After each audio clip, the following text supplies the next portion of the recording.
Welcome back to the Making Events Awesome live stream. My name is Warwick Merry. I am a triple certified international award-winning event host and producer and all the fun stuff, as you can see, all the baubles here.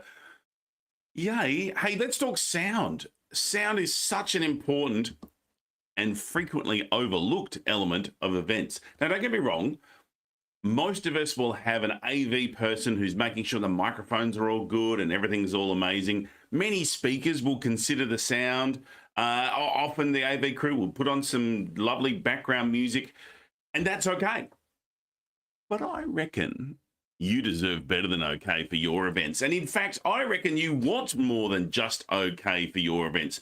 So let's talk about a few things. First things first, you've got to pay your royalties. If you're going to use music, which is a very easy thing to do, and music is so important because it builds the atmosphere and stimulates the audience, either as an event producer or as a speaker, you need to make sure you have a license for it. Here in Australia, we have a thing called One Music. And for speakers, getting the gold retail package is almost a must. It's dirt cheap, but it means that you can use any music you want when you are live presenting, running a workshop, or if you are streaming a workshop, but not the recording. That's a completely different license. I'm not going to go into it, but I will say One Music is your friend. They have all the answers that you're after. So make sure that you have it, or that you're using royalty-free music. And there's a stack of great providers out there who have awesome, like even full songs that they can do. And in fact, for a friend of mine, she released her book, and I got one of these royalty-free tracks, sang a song, made up a song for her. And it's a cool thing that you can do. And I've had people do that. Some speakers do it for their conferences. Sometimes they'll create a theme for a conference to really use that sound to stimulate what's going on. Another really cool thing you can do with sound is have stings. Now, by sting, what I mean is, yes, we're not talking about sting from the police coming out or 1,000 bees launching into the auditorium. If you've got someone coming up on stage, you have some kind of sting. Now, what I see, and by sting, I mean that burst of music. You know, you've seen award ceremonies, and the winner is blah, blah, blah. And and the music goes da, da, da, da, da, da, as they're walking up on stage. Here's the thing. So often, I see organizers say to the AV crew, oh, can you do some stings? Which is great, and they'll do some nice stings. My thought is, why wouldn't you want to control that? Because the sting makes a big difference. So have a look at what are some of the stings that you can use, both getting on and off the stage, and fully brief the AV crew on when you want it to happen. Too often I see stings don't happen at the right time, a bit too early, a bit too late. So if you give them a full briefing so they understand exactly when you want the right sting at the right time, that's a cool thing to do.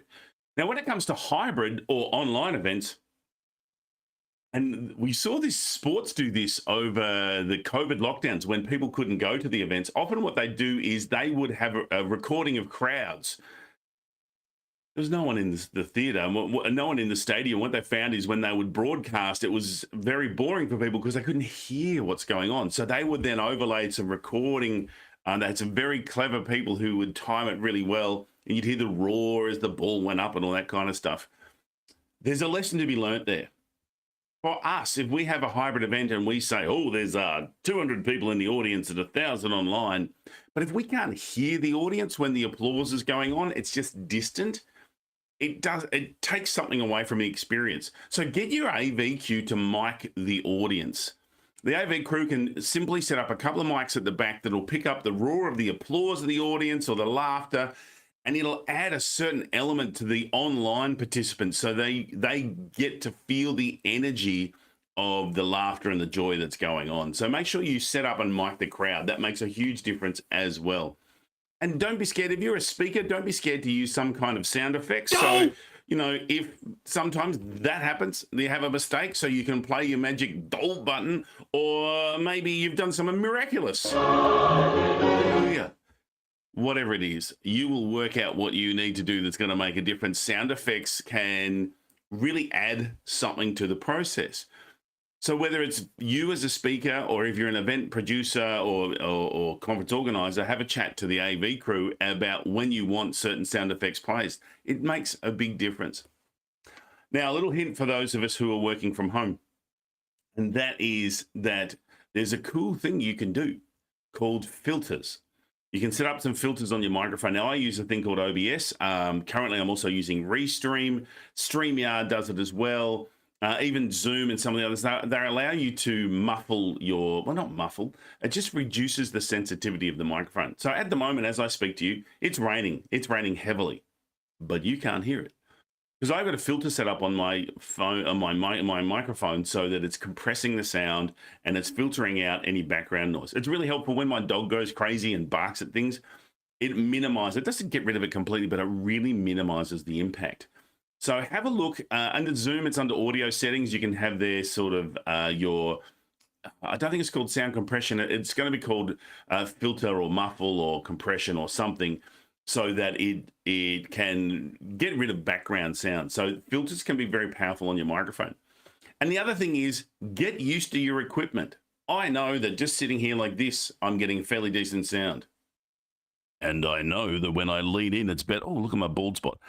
But so it is getting used to it. If you have a lapel mic, often you can cup it up for that, yes, ladies and gentlemen and other people. You know, you can muffle that sound, or you can create sound effects. So if you're a speaker or someone who's going to be using a microphone, or a host, get used to what effects you can do with your microphone. The standard Shure SM58, which is the standard Rockstar microphone, has the proximity effect. So when you get it really, really close, you sound deeper and earthier, and you've just got that more authority in the voice. And if you hold it away, you've got a nice bit of distance. You can get some great effects from that. So understand what your equipment can do and use it. And it can be as simple, if you've got the Madonna headset, just putting a little cup over it to get a different effect on it. So play with that, use the sound. It's an important part of what you do. Now, you can make mistakes and you have different sounds happening, and that's okay. It's not going to ruin anything. And I reckon that you could take things to the next level. I've seen too many people just use the bog standard setup. I reckon you could do better. I want you to be able to make your event awesome and make your presentation, or if you're the conference organizer, just really take it to that next level, and sound is a great way to do it. If you want to stay in touch with some other different ideas about what you can do to make events awesome, come and join us in our group. Head to makingeventsawesome.com. That's where we'll hang out, share different ideas. Love to have your company there. And I really appreciate you being here. It's been joyous talking about sound. It's one of my favorite things because I love the sound of my own voice. Just ask my wives, they'll tell you. All right, I'll be back here again next Thursday at 9 a.m. with some other fantastic piece of content about making events awesome. It's been delightful to have you here. See you next time.